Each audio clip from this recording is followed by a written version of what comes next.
Assalamualaikum ikhwan semua yang dirahmati Allah. Dalam mempelajari ilmu hadis di tatap muka yang pertama ini, ada 3 istilah yang ingin sampaikan kepada ikhwan semua. Yang pertama adalah al-khabar. Kemudian yang kedua nanti ada istilah al-hadis, dan yang ketiga adalah al-athar. Ikhwan semua, yang pertama tadi adalah al-khabar. Kalau kita mendengar istilah al-khabar, ini sepertinya tidak asing lagi untuk kita semua, terutama orang-orang Indonesia, karena ini sudah menjadi bahasa kita keseharian, yaitu kabar. Jadi kabar itu ternyata diambil dari bahasa Arab, yang dimana bahasa Arabnya adalah al-khabar.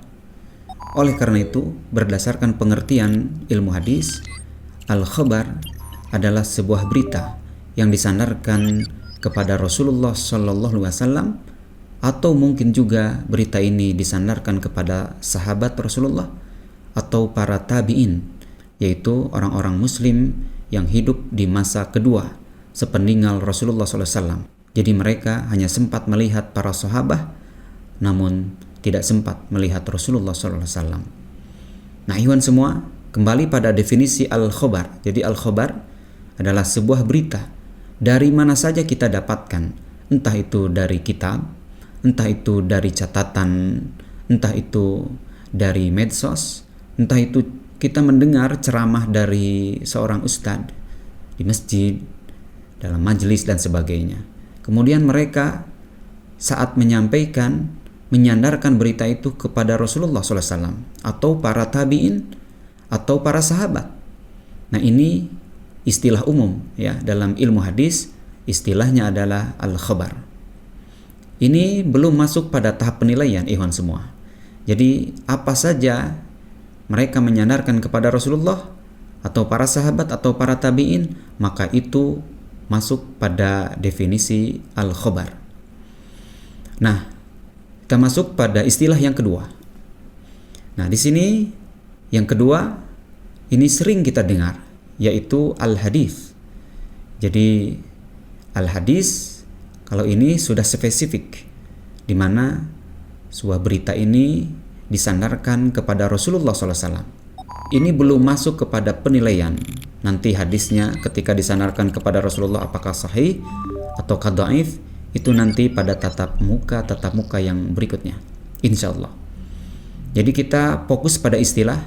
Jadi yang kedua al-hadis artinya adalah sebuah berita yang disandarkan kepada Rasulullah SAW.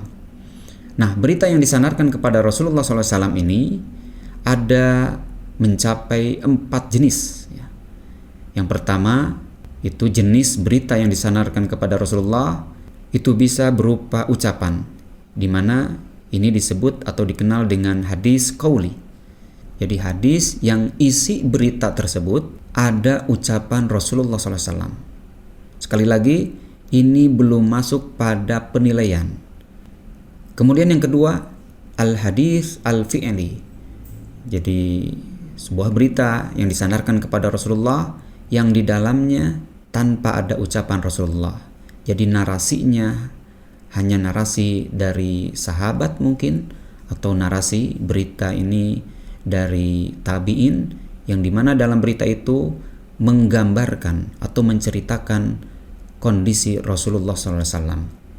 Makanya definisi al-hadis al-fi'l ini kalau kita terjemahkan adalah hadis yang di dalamnya ada menyebutkan perbuatan Rasulullah.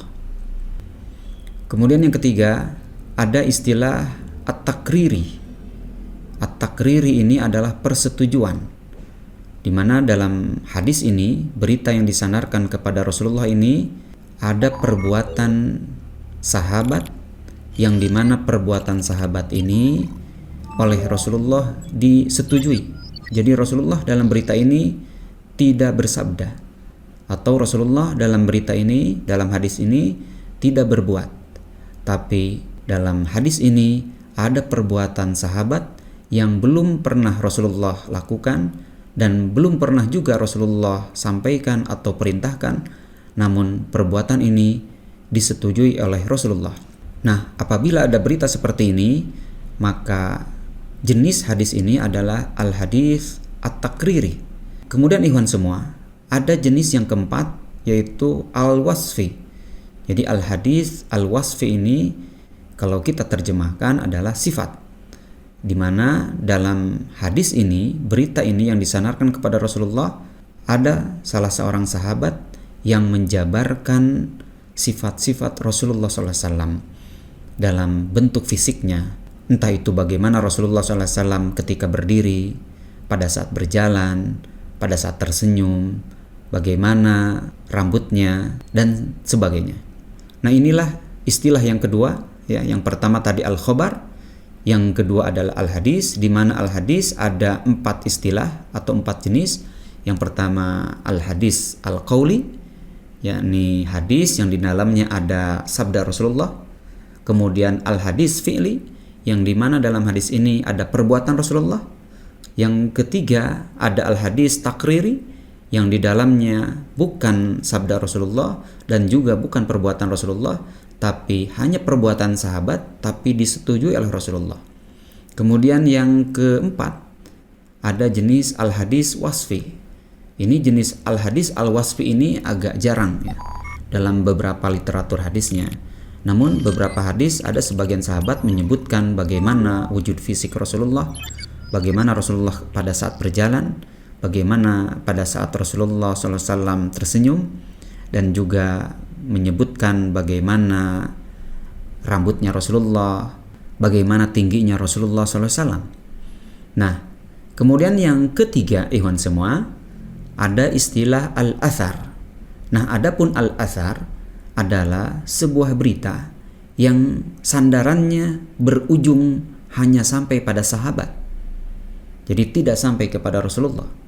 Jadi apabila ada hadis yang dimana hadis ini, rawi ini menyandarkan dari gurunya, terus kemudian berujung hanya sampai pada sahabat, jadi ini yang disebut al-athar.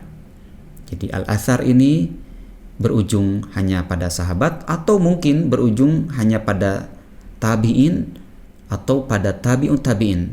Intinya al-athar ini tidak sampai kepada Rasulullah SAW, yang dimana al-athar ini sebagaimana al-hadis. Jadi ini baru istilah, jadi belum masuk penilaian. Jadi apabila ada asar yang menyebutkan bahwa Umar pernah berbicara seperti ini, Ali pernah berbuat seperti ini belum masuk penilaian. Dalam pengertian lain, belum tentu adalah Umar memang berkata seperti itu, belum tentu adalah Ali bin Abi Thalib pernah berbuat seperti itu. Jadi untuk penilaian hadis ini kita belum masuk pada ranah itu. Jadi pada pembelajaran pertama ini kita fokus pada istilah-istilah yang ada dalam ilmu hadis. Baik, ikhwan semua, demikian yang bisa saya sampaikan di pertemuan singkat pertama ini. Insya Allah nanti kita bisa berjumpa di tatap muka yang kedua. Barakallahu fiikum. Wassalamualaikum warahmatullahi wabarakatuh.